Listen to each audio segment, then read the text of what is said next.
Tribunnews jalan rusak di Pasar Batu Merah Mardika, Gubernur Murad Ismail langsung minta balai jalan segera perbaiki. Gubernur Maluku Murad Ismail sudah meminta Balai Jalan Nasional untuk memperbaiki jalan rusak di Pasar Batu Merah Mardika, Kota Ambon.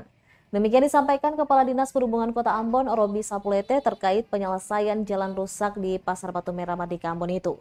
Selanjutnya, Pasar Batu Merah Mardika Ambon itu merupakan jalan nasional sehingga jadi kewenangan pada pihak Balai Jalan.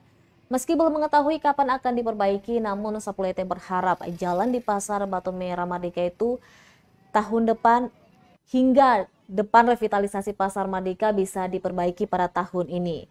Sebelumnya, pedagang di Pasar Batu Merah mengeluhkan kondisi jalan yang rusak di pasar itu. Kondisi jalan rusak yang sudah lama tak diperbaiki dan mengakibatkan pedagang sering kena cipratan air dari mobil atau motor yang lewat.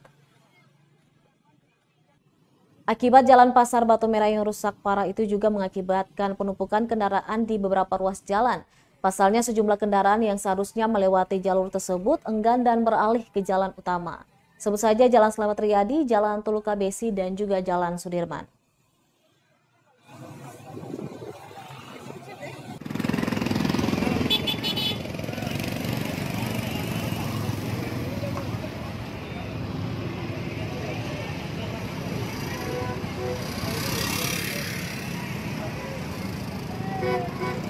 Kepada Balai Jalan karena statusnya adalah jalan nasional.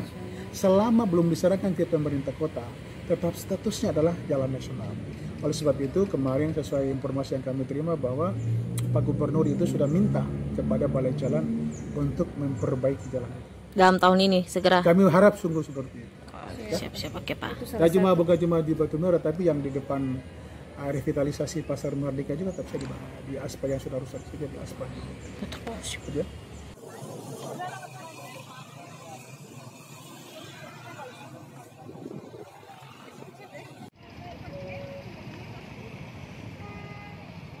Terima kasih sudah nonton. Jangan lupa like, subscribe, dan share ya.